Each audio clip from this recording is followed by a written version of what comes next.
You think she saw us? Cut him down, quickly. Letters from the Shoebox by Ashley Garrett. Chapter 1, The Ghost Child of Shelleyville. As I make my way back to Chicago, my mind races with unanswered questions. As a journalist, I'd grown accustomed to investigating the darker side of human nature. However, the events surrounding my latest assignment have somehow affected me personally. But with the weight of the Chicago Daily News behind me, I knew my story would be told. Good afternoon, children. Good afternoon. Prentice, I'm very sorry I forgot your birthday. But here's your present. Happy birthday. It's some cookies I baked this morning. Now, don't eat them all at one time. They might make you sick. Let's drive on. I'm haunted yet again by the story I've been researching. And I'm taken back to another autumn day of long ago when an innocent young life was cruelly taken away. I forgot about my present. Here, have one. My mom says not to accept handouts. They're not handouts. They're a gift from Miss McBeevy.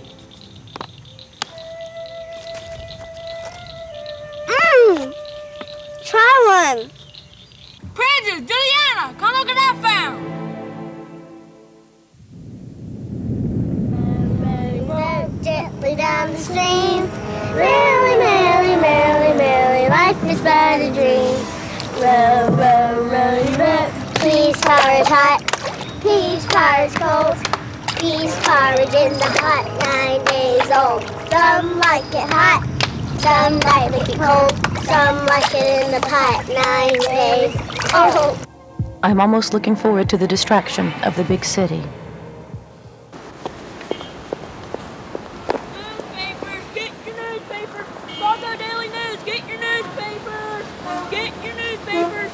Friends, you owe it to yourself and your family to leave the congested city and enjoy what nature intended you to enjoy.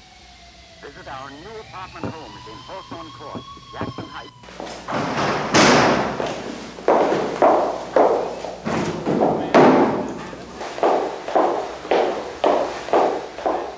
Mr. Brandt's been calling for you. Says you're 2 days overdue.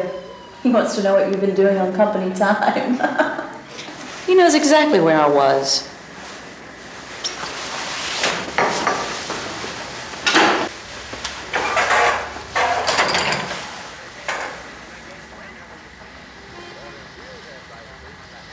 What's in the box?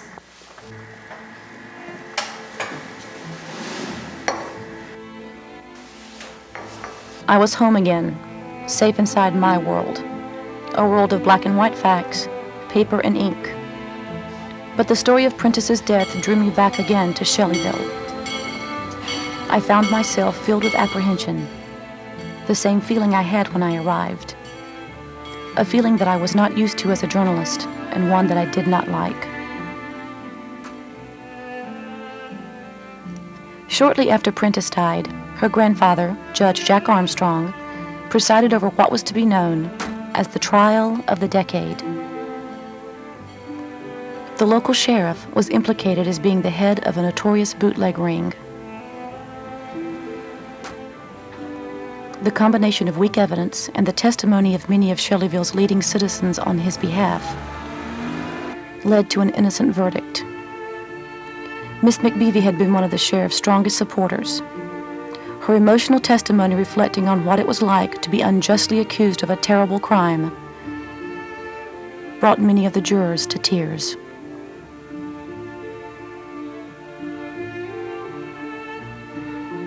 Upon examination, doctors concluded that Prentice died from ingesting poison. At the inquiry, Juliana revealed that Miss McBeevy had given her homemade cookies on the day she died.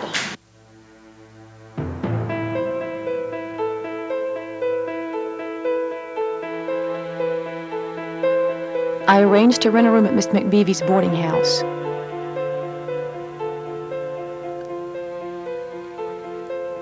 I was surprised to find her to be such a kind and charming lady.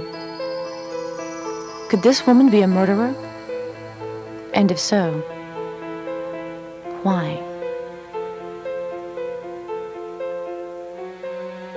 So where'd you stay in Shelleyville? With Miss McBeevy. She let you stay with her? Well, no, not exactly. I rented a room in her boarding house. Wasn't that a little too close for comfort? I prefer to think of it as the proverbial fly on the wall. What was she like? Very charming, actually. I see you've taken a liking to my pictures. Who are the children? Oh, those are two of my favorite students, Prentice and Juliana. Where you saw one, you saw the other. Unfortunately, the angel of death came early for Prentice. As for Juliana, I haven't heard from her in years. The story has it that she passed on too. It's funny how time changes things. Yet some people seem to just carry on just as they always were.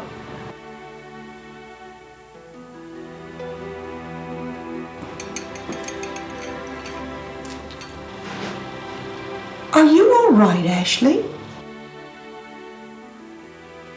Do come and sit down and drink your tea. Afterwards, I'll show you to your room.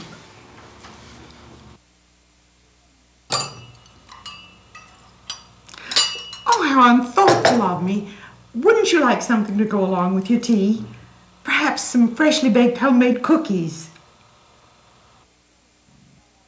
While in Shelleyville, I sought out anyone who remembered Prentice. I even interviewed the local sheriff. With every interview, I was absolutely certain these people had something to hide. Test results were inconclusive as to the origin of the poison. The death was ruled an accident. I was Miss McBeevy's chauffeur for over 30 years. I never knew a nicer woman. However, many others believed it was murder.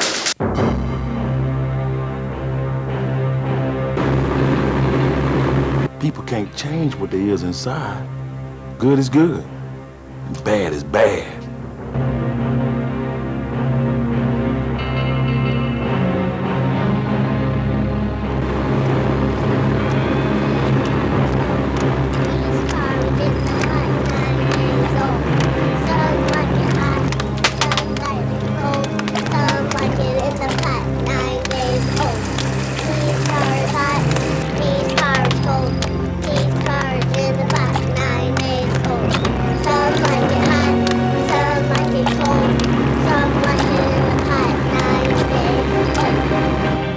Miss McBeevy had never mentioned a granddaughter named Clarice, period.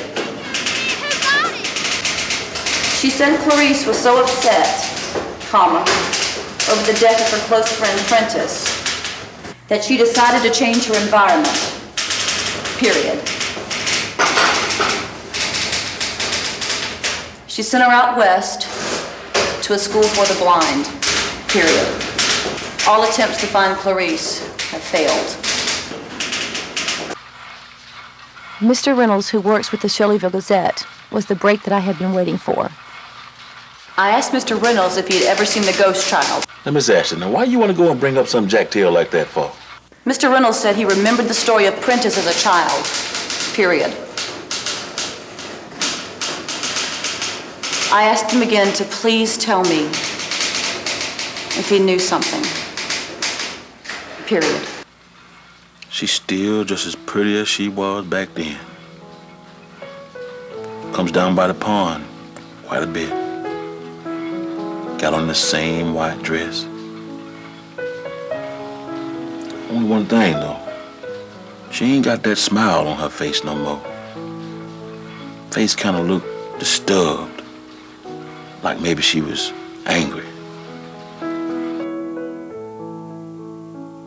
While Mr. Reynolds finished delivering his papers, I continued to research my story in the Shelleyville Gazette's archives.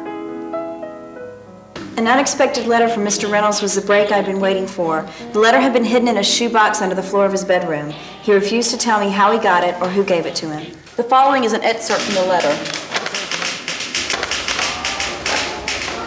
To my kind friend. From Clarice McBeevy. Every morning I look forward to delivering the paper.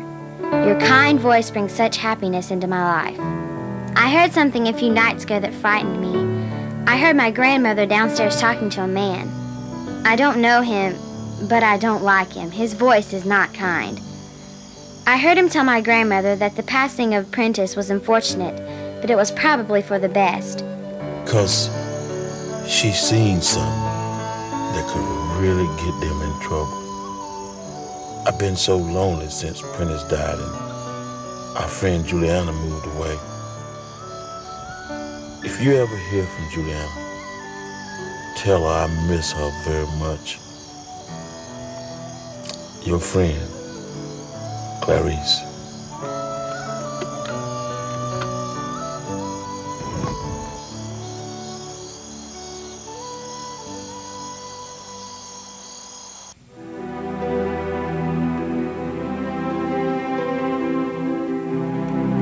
Shaken by the attempt on her life, Miss McBeevy asked to see me at the site where the old schoolhouse stood. We were best friends. Like sisters. Go home, Juliana. Juliana? I should have known it was you. I never forget a face, especially not one of my own students. I was shocked at the anger and the rage that was building up inside of me. They were helpless children. I didn't kill her, you know. Staring into the face of that woman I knew had killed Prentice. It was an accident. An accident? Is that why she still haunts you?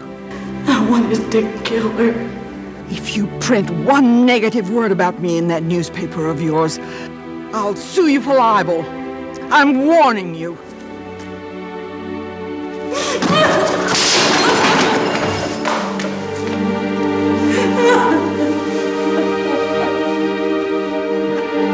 She knew that I knew. As I was leaving, I found myself at the one place I'd been consciously avoiding. Prentice's grave. Memories of lazy summer afternoons, of laughter floating on sweet mountain breezes, overwhelmed me. I could feel her presence so strongly. I could almost smell the honeysuckle she wore in her hair. Oh, how I loved her.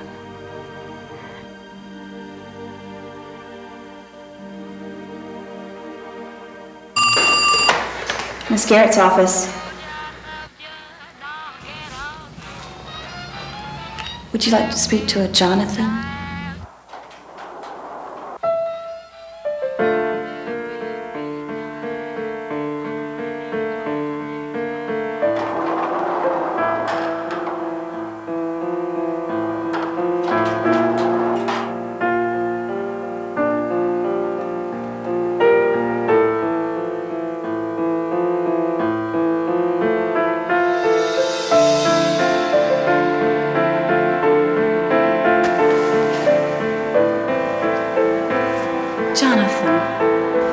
I want to tell you when you were in Shelleyville. Then you knew who I was. Yes, sir.